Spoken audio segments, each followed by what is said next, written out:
Setelah summer break 5 minggu, MotoGP akhirnya kembali balapan di Silverstone untuk British GP pada 7 Agustus.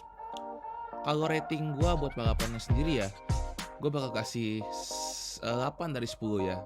Karena asli balapannya bikin deg-degan banget dan banyak banget aksi overtakingnya ya. Walaupun dramanya nggak terlalu panas-panas banget. Dan yuk kita langsung aja ke pembahasan utama kita only on the Slipstream Show. Pertama, kuasa kemenangan Johann Zarco berlanjut. Pada saat kualifikasi, Zarco meraih pole position sekaligus meraih lap record. Sebelumnya lap record Silverstone itu dipegang sama Marc Marquez dari tahun 2019. Dan sekarang dipegang sama Zarco ya di qualifying kemarin. Lalu saat balapan, Zarco langsung mengambil alih pimpinan balapan dari Quartararo dan Miller. Tetapi impian dia untuk memenangkan balapan pertamanya di MotoGP pupus ketika ia terjatuh pada lap keempat. Ya sayang banget ya untuk Johann Zarco, pembalap yang sudah lumayan lama balapan di MotoGP. Kedua, Quartararo keteteran. Setelah insiden dengan Aleix Espargaro di Assen, Quartararo diberi long lap penalty atas kejadian tersebut untuk MotoGP Silverstone. Saat race, Quartararo yang start keempat langsung naik ke posisi 2 dan dia juga sempat terlibat senggolan dengan Viñales saat start ya.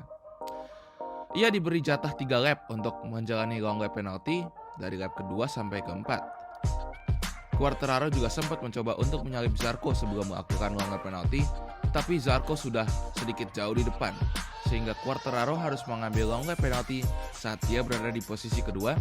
Dan saat dia kembali ke track, dia berada di posisi 5, tepat di belakang Pecco Bagnaia.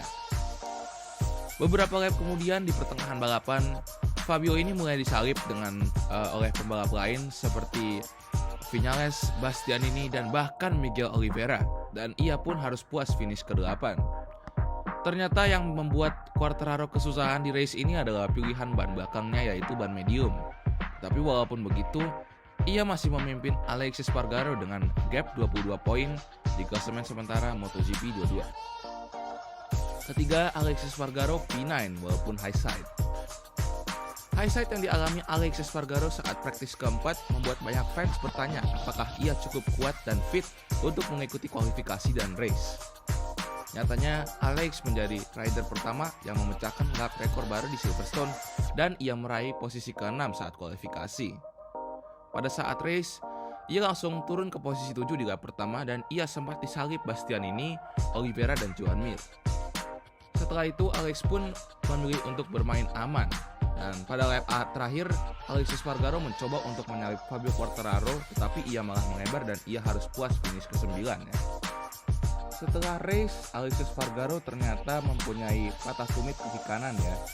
Dan dia pun dianjurkan untuk istirahat seminggu. Tetapi anyway, what a performance by Aleix Espargaro ya.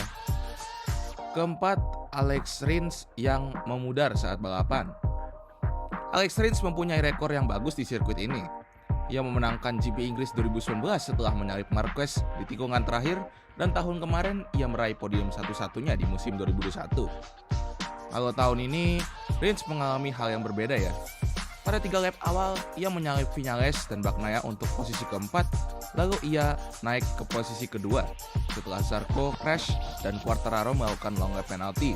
Dan bahkan ia sempat berebut dengan Miller untuk posisi pertama juga. Pada lap 12, ia disalip Bagnaia dan Rins pun turun ke posisi kedua.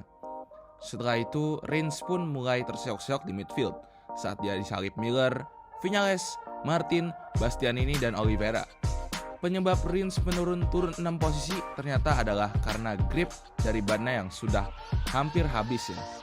Sayang banget padahal kalau misalnya nggak ada masalah grip, Rins ini bisa podium. Lalu kita melihat midfield battle yang panas. Ini yang menarik. Pas start, salah satu winglet Bastianini lepas karena senggolan dengan Jorge Martin. Dan Bastianini pun terpaksa harus kehilangan downforce dan adaptasi gaya balap dengan motor yang hanya mempunyai satu winglet saja. Lalu di 10 lap terakhir, Bastianini dan Oliveira mulai menyalip Quartararo. Dan ya battle pun terjadi antara beberapa rider ya, yang berada di posisi 4 sampai 7. Viñales yang berada di posisi keempat mulai menyalip Martin dan Alex Rins. Dan di lap terakhir, dua overtake terjadi. Oliveira menyalip Rins yang mempunyai masalah grip ban untuk posisi ke-6, dan Bastian ini menyalip Jorge Martin untuk posisi ke-4 hanya dengan satu winglet saja. Gokil sih si Enea ini. Dan aksi Bastian ini di race ini juga bisa menjadi pertanda kalau dia bisa menjadi tandem Bagnaia di pabrikan Ducati musim depan. Tapi kita lihat ke depannya bakal kayak gimana. Other than that, benar-benar gokil ya battle midfield ini. Last but not least, Maverick Viñales versus Pecco Bagnaia. Untuk pertama kalinya, Maverick Viñales start di front row bersama Aprilia di posisi kedua, sedangkan Pecco Bagnaia start ke-6. Pecco Bagnaia pun cukup pesimis ya melihat pace qualifying dia yang membuat dia berada di posisi ke-6, dan track Silverstone ini merupakan track kekuasaan Yamaha. Pada saat start, Viñales turun ke posisi ke-6 dan sempat bersenggolan dengan Quartararo, sedangkan Bagnaia naik ke posisi ke-5. Perlahan-lahan, Bagnaia mulai menyalip Miller dan Rins, dan sejak lap 12, Bagnaia pun memimpin balapan. Mulai dari lap 15, Viñales juga perlahan-lahan mulai menyalip rider di depannya seperti Viñales dan Rins. Di lap 18, Viñales menyalip Miller dan ia mulai mendekati Bagnaia. Apalagi pace Viñales di sektor 1 dan 4 sangatlah bagus dan lebih cepat daripada Ducatinya Bagnaia. Lap 19, Viñales akhirnya menyalip Bagnaia. Tetapi Viñales ini melebar setelah menyalip Bagnaia, dan di lap terakhir Viñales melebar lagi untuk kedua dan ketiga kalinya di Copse dan Stowe Corner. Pada akhirnya Bagnaia membawa kemenangan untuk Ducati pertama kalinya sejak 2017 di Silverstone ini, dan Viñales pun bisa mengamankan posisi kedua sekaligus meraih 2 podium berturut-turut di Aprilia, dan Jack Miller melengkapi podium. Dan untuk pertama kalinya musim ini Ducati Factory Team berdua podium bareng ya. Ya jadi segitu aja ya review kita ya. Menurut kalian gimana nih? Apakah kalian terhibur dengan race pertama semenjak summer break untuk MotoGP? Ya pasti terhibur dong ya, apalagi overtaking-nya lumayan banyak. Untuk balapan selanjutnya, MotoGP akan kembali ke Red Bull Ring untuk GP Austria pada tanggal 21 Agustus. Tentunya dengan layout baru ya, dengan ditambahnya chicane. Ya, itu saja. Thank you for watching and see you on the next video.